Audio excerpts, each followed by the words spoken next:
नमस्कार दोस्तों, स्वागत करता हूं एक नई कहानी में। कहानी आपको सुनाने जा रहा हूं मैं मुंबई से। मुंबई की एक हॉस्पिटल होती है, उसमें बहुत ही तगड़ी सिक्योरिटी होती है।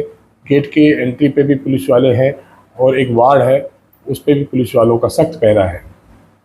अंदर कोई ऐसा शख्स एडमिट है जिसके पास डॉक्टर भी जाने से डरते हैं, क्योंकि वो उसकी तबीयत डॉक्टर को देख के भी अचानक खराब हो जाती, क्योंकि उसके लिए जो तैनात किए गए थे महिला डॉक्टर थी, महिला नर्स थी और महिला ही झाड़ू पोछा करने वाली, साफ सफाई करने वाली थी।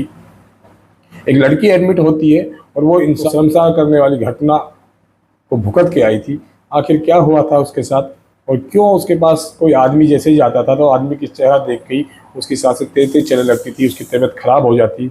आखिर क्या हुआ था उसके साथ, यही इस कहानी में हम सुनाने जा रहे हैं। और वो आदमी से डरती है, लेकिन उसके लिए पुलिस अधिकारी भी लेडीज़ को नियुक्त किया गया और पुलिस का जो स्टाफ उससे मिलने जाता था वो सभी अधिकारी या पुलिस वाले सब लेडीज़ ही जाती थी। और उसका इलाज करने जो डॉक्टर जाती थी वो भी लेडीज़ डॉक्टर थी, नर्स भी लेडीज़ थी, सभी लेडीज़ जाती थी। आदमी को देखते ही वो चौंक जाती थी, उसकी तबीयत खराब हो जाती थी। आखिर ऐसा क्या हुआ था उस दिन उसके साथ, ये कहानी आपको सुनाने जा रहा हूँ। लड़की होती जिसकी उम्र 14 साल की होती है, वो एक अपने माता पिता के साथ एक नर्सरी में रहा करती थी। उसके माता पिता उसी नर्सरी में काम किया करते थे, पौधे की देखरेख किया करते थे। ये कहानी है पुणे की। और वो जो लड़की होती है उसकी उम्र 14 साल की होती है और रात को करीब 10 बजे पुणे के रेलवे स्टेशन पर किसी का इंतजार करती है। और काफ़ी देर से वो अपने एक दोस्त का इंतजार कर रही होती है। और उस दोस्त नहीं आने के बाद में वहाँ एक ऑटो वाले की नज़र उस पर पड़ती है। वो लड़की जिस लड़के का इंतजार कर रही थी उससे ना आने की वजह से वो बहुत ज़्यादा परेशान हो गई थी। और परेशान भी इतनी हद तक होती है कि वो रोने लगती है। ऑटो वाला कहता है कि आप क्यों रो रही है, क्यों परेशान है। तो वो बताती है कि मैं अपने घर वालों से बगैर पूछे मैं अपने दोस्त से मिलने आई हूँ, और वो मेरा एक दोस्त था, मेरा बॉयफ्रेंड है, उससे मैं मिलने आई थी, लेकिन वो नहीं आया। और अब मैं घर जाके क्या बताऊँगी, इसी वजह से परेशान हूँ, इसीलिए से मैं उसके इंतज़ार में बहुत देर से खड़ी हूँ। तभी ऑटो वाला कहता है कि चलो कोई बात नहीं, आप थोड़ा इंतजार कर लीजिए, शायद थोड़ी ट्रेन लेट हो और वो आने वाला हो। और ऑटो वाला ऑटो स्टार्ट करके वहाँ से चला जाता है। करीब 10 मिनट बाद में फिर से वो ऑटो वाला वहाँ पे ही वापस आ जाता है और आकर के उस लड़की से कहता है कि जिसका तुम इंतजार कर रही थी वो लड़का बाहर खड़ा है। मैंने उससे पूछा कि तुम यहाँ क्यों खड़े, तो उसने बताया कि मेरे एक दोस्त है जो अंदर मेरा इंतजार कर रही है, लेकिन मैं लेट होने की वजह से और किसी की नज़रों में मैं नहीं आ जाऊँ, इसलिए मैं अंदर नहीं जा सकता और मैं उसका बाहर इंतज़ार कर रहा हूँ, आप कृपया करके उसको बुला दीजिए। तो ऑटो वाला जब उसको ये बातें बताता है लड़की को जाकर, तो वो लड़की उसकी बातों में आ जाती है और वो उसके साथ चलने के लिए तैयार होती है और रोती पकड़ती है। तो ऑटो वाला उसको पानी की बोतल देता है और कहता है कि आप थोड़ा पानी पी लीजिए और आप चिंता ना करिए, मैं आपको उस लड़के से मिलवा देता हूँ जिसका इंतजार आप कर रही थी। उसके बाद वो पानी पीती है और पानी पीने के तुरंत बाद ही वो लड़खड़ाने लगती है। तभी ऑटो वाला उसको संभाल लेता है और ला करके ऑटो में बैठा देता है। और ऑटो वाला जैसे ही उसको लेके चलता है तो लड़की बेहोश हो जाती है। लड़की की बेहोश होने के बाद ऑटो वाला उसको एक जंगल की तरफ ले जाता है और जंगल में ले जाकर उसके साथ बलात्कार करता है और कई घंटे तक अपने साथ रखता है। और फिर 3-4 घंटे बीत जाने के बाद वो एक छोटे से लॉज में उसको लेके जाता है। उस लॉज में पहले से ही कुछ लड़के इंतजार कर रहे थे और वो ऑटो वाला बता देता है कि मैं किसी लड़की को लेकर के आ रहा हूँ और आज तुम्हारी सबकी मौज होने वाली है। और तो जैसे ही वो लॉज में पहुँचता है तो वो लड़के उस लड़की का इंतजार कर रहे होते हैं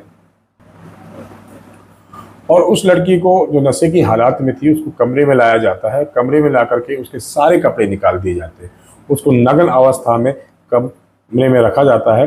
और उसके बाद जो 12 लड़के थे वो एक एक करके उससे बलात्कार करते हैं और उनकी गिनती 12 तक पहुंच जाती है। जैसे ही लड़की को होश आने लगता है तो उसको फिर इंजेक्शन दे दिया जाता है जिससे वो चिल्लाए नहीं। और फिर लगातार वो 12 लड़के उससे बलात्कार करते रहते हैं। और सुबह 4 बजे से लेकर के रात भर पूरे दिन और पूरी रात उसके साथ बलात्कार किया जाता है। और बारी बारी से एक के बाद एक उसके साथ इस घिनौने वारदात को अंजाम दे रहा होता है। तभी वो लड़की होश में आती है और चिल्लाती है, लेकिन उसकी आवाज़ को अनसुना कर दिया जाता है। होटल का जो मालिक है वो भी उसकी आवाज़ नहीं सुनता है और आने जाने वाले लोग भी उसकी आवाज़ को नहीं सुन पाते हैं। तभी वो लड़की चिल्लाती है और उनसे रिक्वेस्ट करती है, उनसे अरदास करती है कि आप मुझे पानी तो पिला दीजिए, आपने मेरे साथ जो किया वो गलत किया है, लेकिन मैं आपसे पानी पीने की भीख मांगती हूँ, मुझे कुछ खाना खिला दीजिए। लेकिन वो कोई भी उनसे नहीं सुनते हैं। वो रोती गिड़गिड़ाती सभी के हाथ पैर जोड़ती है और वो 12 के 12 बार बार से उसका बलात्कार करते रहते हैं। तभी उनमें से एक लड़का जो होता है उसको उस पर दया आ जाती है और वो कहता है चलो तुम कपड़े पहनो और मैं तुम्हें रेलवे स्टेशन छोड़ आता हूँ। तो वो लड़का जो होता है वो उसको उठा करके railway station, Dadar railway station Mumbai के पे छोड़ आता है। जैसे दादर स्टेशन पे वो पहुंचती है तो वहाँ सफाई कर्मचारी उसको देखते हैं, उस लड़की की हालात देखते हैं और उनको अनुमान लग जाता है कि ये लावारिस लड़की है, इसका कोई वारिस नहीं है, ये अपने माँ बापों से भागी हुई है। उसकी अवस्था को देख करके वो समझ जाते हैं कि ये शायद कोई मजबूर है और उसकी मजबूरी का फ़ायदा उठाते हैं। दोनों कर्मचारी उससे बारी बारी से बलात्कार करते हैं और अपनी हवस की प्यास को मिटाने की कोशिश करते हैं। अब वो लड़की और भी डर जाती है। वो सोचती है कि मैं करीब 12 लड़कों से छूट करके यहाँ तक पहुँची और यहाँ पहुँचने के बाद ये जो इंसान मिले हैं ये भी मेरे साथ वही काम कर रहे हैं जो उन लोगों ने किया, और वो डर बहुत ज़्यादा डर जाती है। तभी वो कर्मचारी उससे बलात्कार करते रहते हैं। बलात्कार करने के बाद में उसको एक ऐसी ट्रेन में बैठा देते हैं जो उत्तर की तरफ जा रही होती है, जो बम्बई से चंडीगढ़ की ट्रेन होती है, उस ट्रेन में वो बैठ जाती है। बैठा दिया जाता है ज़बरदस्ती उसको, और वो लड़की एक डरी हुई, एक सहमी हुई, एक कोने में जाके छुपी हुई, जैसे छुप जाता है कोई, उस तरह से बैठ जाती है। और उसमें ट्रेन में हज़ारों लोग आते जाते हैं, कई घंटों का सफ़र होता है, कई दिन भी निकल जाता है, रात भी हो जाती है, और फिर जाकर वो ट्रेन चंडीगढ़ पहुंचती है। चंडीगढ़ पहुंचने के बाद भी लोग ट्रेन में से उतर जाते हैं और सब अपने अपने गंतव्य के लिए रवाना हो जाते हैं, लेकिन उस लड़की को कोई देखने वाला नहीं था।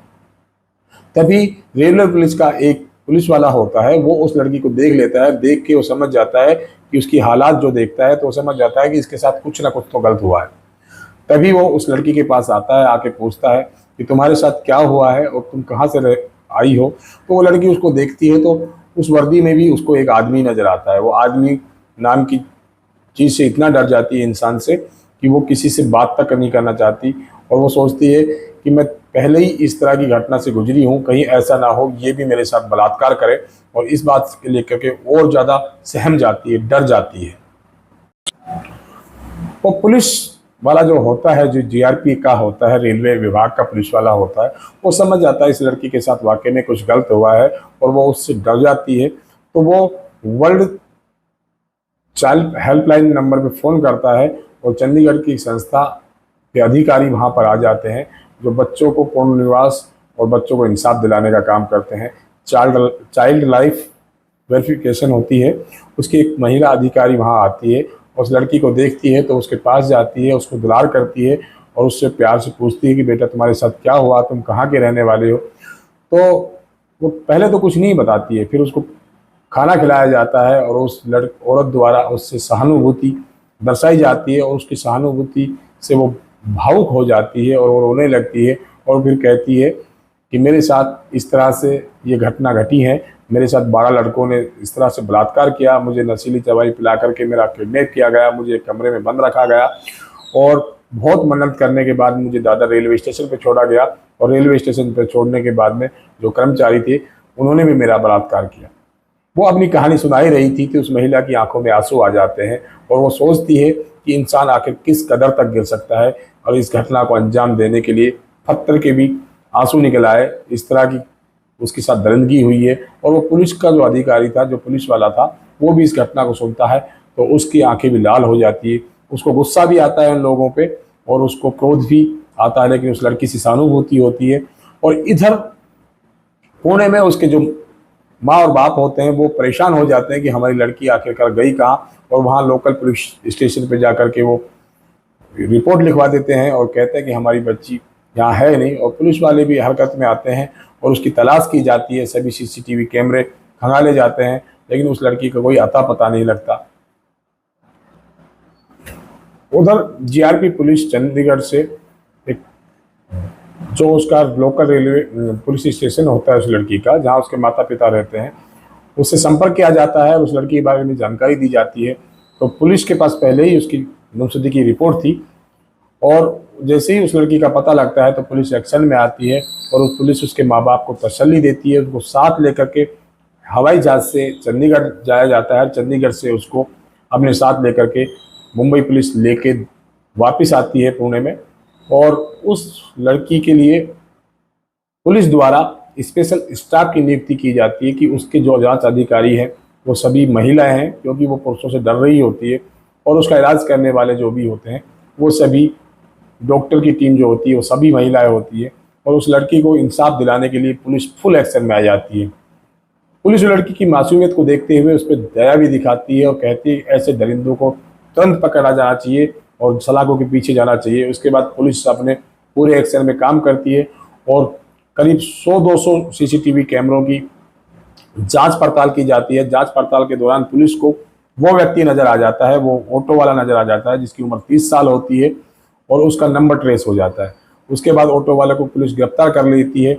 उसके बाद पुलिस वाले उसको रिमांड पे लेते हैं, और रिमांड पे लेने के बाद पूछताछ के दौरान वो सभी उन 12 आरोपी जो उसके साथ बलात्कार करते हैं, उस कमरे में रहते हैं, उनको सभी को गिरफ्तार कर लेती है। उस होटल मालिक को भी गिरफ्तार कर लेती है। और पुलिस को जो लड़की ने बयान दिया था उस बयान के आधार पर 2 सफाई कर्मचारी जो रेलवे स्टेशन पर उस लड़की के साथ बलात्कार करते हैं उनको भी गिरफ्तार कर लिया जाता है। और पुलिस द्वारा इस मामले में बहुत ही सख्त और सलीके से कार्रवाई की जाती है, बहुत ही फास्ट कार्रवाई की जाती है और सभी आरोपियों को गिरफ्तार कर लिया जाता है। अभी उस लड़की का इलाज चल रहा होता है हॉस्पिटल में, और पुलिस द्वारा सभी आरोपियों को गिरफ्तार करके कोर्ट में पेश किया जाता है। कोर्ट सभी को जेल में भेज देती है। पुलिस की कोशिश है कि जितना जल्दी हो सके उस लड़की को इंसाफ मिले। जब तक ये कहानी मैं आपको सुना रहा हूँ, जब तक उस लड़की के साथ गलत कार्य करने वाले सभी आरोपी पकड़े गए थे और सभी आरोपियों को हवालात में डाला जा चुका था।